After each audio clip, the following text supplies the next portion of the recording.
বঙ্গবন্ধুর মেয়ে, উনি সাধারণ লোকের মেয়ে না যে উনি পালিয়ে যাবে। উনি ষড়যন্ত্রের শিকার, আর ষড়যন্ত্রের শিকার আপনি জানেন, উনি জানেন, সে জানে, সবাই জানে, আমিও জানি। করে দিবে কিংবা ওই আয়না ঘর রাখবে কিংবা একদম ফাঁসিতে ঝুলাবে তার জিএফআই আয়নাগর আমরা পরিদর্শন করেছি। ডিটেকটিভ ব্রাঞ্চ অ্যান্ড সিটিটিসি যে ইন্টারোগেশন সেলস ওইগুলো আমরা পরিদর্শন করেছি, কিন্তু আমরা সেখানে কোনো ভিকটিম ফোর্স ডিসঅ্যাপিয়ারেন্স কোনো পাই নাই আমরা।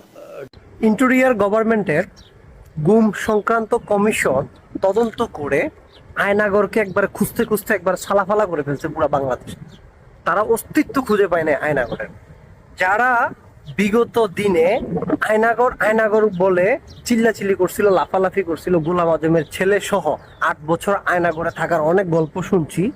এই বাংলাদেশ স্বাধীন হয়েছে 1971 সালে, লাখো কোটি শহীদের বিনিময়ে। এটা মির্জাপুর আর মোহাম্মদ আলী জিন্নার দেশ নয়।